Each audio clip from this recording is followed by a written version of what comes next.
تو اس لیے یہ بھی ایک ذہن میں رکھیں کہ کے الیکٹرک کو جو آپ فیسیلیٹیٹ کرنا چاہ رہے ہیں ایم یو سی ٹی جمع کرنے کے حوالے سے، وہ بھی ایک بڑی قابل اعتراض چیز ہے۔ یہ جو آپ نے کھمبوں والی بات کی نا، ہم کوگنیزنٹ ہیں، سپریم کورٹ میں کیس چل رہا تھا، میں نے میئرشپ کے عہدے پر آنے کے بعد جیسے اس کیس کی مجھے اطلاع ملی، اس کو ہم نے ٹیک اپ کرایا، اور اس کے بعد چیف جسٹس آف پاکستان کے پاس وہ کیس لگا تھا، انہوں نے کچھ ڈائریکشنز دی تھی جس کی کمپلائنس بھی ہوئی، اس کی اب اگلی ڈیٹ کا انتظار ہے، ہم اس معاملے کو ٹیک اپ کیا ہوا ہے، جو ڈیو اماؤنٹ ہمارے قانون کے مطابق بنتے ہیں نا، اس رائٹ سے ہم دستبردار نہیں ہوں گے۔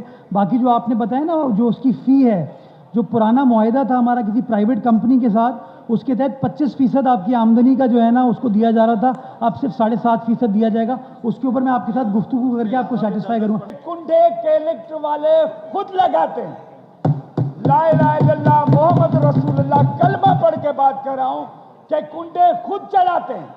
ہم ایریا میں کنڈے کٹواتے ہیں، وہ پھر آ کے لگواتے ہیں، اور پھر بلوں کی وجہ سے ہماری بجلی کاٹی جاتی ہے۔ اس وقت آپ کو پتا ہے کہ سچل گوٹ میں بڑا مسئلہ ہوا تھا، عبداللہ شاہ غازی گوٹ کا مسئلہ ہے، ماروڑا گوٹ کا مسئلہ ہے۔ میں آپ کو ایک ریکویسٹ رکھوں کہ ہماری چیپلسن سٹی سوسائٹی ہے جہاں پہ 95% ہم بلنگ پے کرتے ہیں، اگر ان کو کوئی چانس بند کرنے کا نہیں ملتا ہے تو ٹیکنیکل فالٹ بتا کر پورا دن ہماری بجلی بند کی جاتی ہے۔ کچھ ماہ پہلے، ایک سال کے عرصہ ہو گیا ہے کہ گورنمنٹ آف پاکستان کے ایک سینیٹر نے لیاری کا ایک علاقہ، اس کا ایک پی ایم ٹی جو بورا کمیونٹی سے تعلق رکھنے والا تھا، اس کے ڈیوز سرکار نے پے کر کے اس ایریے کو لوڈ شیڈنگ فری کر دیا۔ تو کیا اس ایوان میں بیٹھے ہوئے معزز اراکین، جن کی بڑی تعداد کا تعلق لیاری سے ہے، جو پیپلز پارٹی سے بلانگ کرتے ہیں، کیا پیپلز پارٹی اپنی سندھ حکومت سے اور فیڈرل گورنمنٹ سے لیاری کے لیے کوئی اسپیشل پیکیج، کوئی سبسیڈی ان 16 فیڈرز کے حوالے سے کہ جو متاثر ہیں، کیا نہیں لا سکتی؟ جہاں اتنے اربوں روپے کے پیکیجز اور پل اور سڑکیں بنتی ہیں، ایک بڑا مسئلہ ہے جس کو حل کرنے کی ضرورت ہے۔ ابھی چند سال پہلے ہی سندھ حکومت کے ایک منسٹر نے اعلان کیا تھا کہ ہم نے سرکاری اسکولوں میں نئی ڈیسکیں فراہم کی ہیں، اور اعداد و شمار کے مطابق وہ ایک ڈیسک 33,000 روپے کی خریدی گئی تھی۔ میں اس ایوان کے توسط سے پوچھنا چاہتا ہوں کہ وہ 33,000 روپے میں خریدی گئی ڈیسک اس سرکاری اسکول میں کہاں گئی؟ کیا علادین کے چراغ کو رگڑ کے اس ڈیسک کو وہاں لایا گیا تھا اور وہ اسی چراغ کے اندر واپس چلی گئی؟ آج ہمارے بچے فرش پہ پیپر دینے پر مجبور ہیں۔ اس کے ساتھ ساتھ بہت سارے سینٹرز کی حالت ایسی ہے کہ بچہ جب پرچہ دیکھتا ہے، اس میں سوال لکھا ہوتا ہے کہ قائد اعظم کے 14 نکات پر روشنی ڈالیں، تو جب وہ آسمان کی طرف دیکھتا ہے جو چھت میں ایک بہت بڑا سوراخ ہو رہا ہوتا ہے، اور سورج آلریڈی اس سوراخ سے بہت سارے بچوں پر اپنی روشنی ڈال رہا ہوتا ہے۔ تو میں یہ پوچھنا چاہتا ہوں کہ یہ ایوان میٹرک بورڈ کے ذمہ داران سے یہ پوچھے کہ جب آپ نے سینٹرز بنائے تو کیا اس بات کا خیال رکھا کہ ان سینٹرز کے اندر بنیادی سہولیات موجود ہیں کہ نہیں؟ صورتحال اس وقت یہ ہے کہ 18,000 روپے فیس ہے ڈاؤ میڈیکل کالج کی، 18,700 روپے فیس ہے جناح سندھ میڈیکل یونیورسٹی کی۔ یہ Karachi medical and dental college کی اگر ہم اتنی بات کر رہے ہیں اور اتنا ایگریسو ہو رہے ہیں، اس کے پیچھے کچھ وجہ ہے۔ وجہ یہ ہے کہ جے ایس ایم یو کے اندر کوٹا ہے، کراچی کے طالب علم کو سیٹیں نہیں ملتی، ڈاؤ میڈیکل میں کوٹا ہے، کراچی کے طالب علم کو سیٹیں نہیں ملتی۔ یہ واحد ادارہ تھا Karachi medical and dental college جہاں پر آپ نے یہ فیسز لگائی ہیں، اور آپ مجھے بتائیں یہ تعلیم کے دروازے بند کرنا نہیں ہے تو دوسرا اور کیا ہے یہ؟ اچھا، ایک بہت اہم بات، آپ بیرسٹر ہیں نا، قانونی زبان میں بات کر لیتے ہیں۔ 15 دسمبر کا یہ نوٹیفیکیشن ہے، کمپیٹنٹ اتھارٹی کا براہ راست مطلب ہے کہ یہ نرگس انجم صاحبہ آپ کو مخاطب کر رہی ہیں، اور میں ملاقات کر کے آیا، انہوں نے کہا مجھے میئر صاحب نے کہا ہے کہ اضافہ کر دیں۔ 14 دسمبر کا یہ سندھ اسمبلی کا نوٹیفیکیشن ہے، آپ کو جو میں نے پرچہ دیا ہے اس کے آخری پیج کے اوپر موجود ہے۔ جب اس کالج کو یونیورسٹی کا درجہ آپ کی حکومت نے دے دیا، میں آپ کو اس حوالے سے تحسین پیش کرتا ہوں کہ آپ نے بہت اچھا اقدام کیا۔ دیرینہ مسئلہ تھا، یہ معاملہ اٹکا ہوا تھا، آپ نے آتے کے ساتھ ہی اس کے اندر پہل کی، اس کو درجہ دلوا دیا۔ جب یہ 14 دسمبر کو نوٹیفائی ہو گیا سندھ اسمبلی سے کہ آج سے یہ یونیورسٹی ہے، تو 15 دسمبر کو ایک پرنسپل قانونی طور پر اپنے اختیارات کھو چکی ہے۔ اب نئی سینڈیکیٹ بنے گی، نئی سینٹ بنے گی، اس کے اندر مشترکہ طور پر یہ معاملہ جائے گا اور وہاں پر معاملہ ریزالو ہوگا۔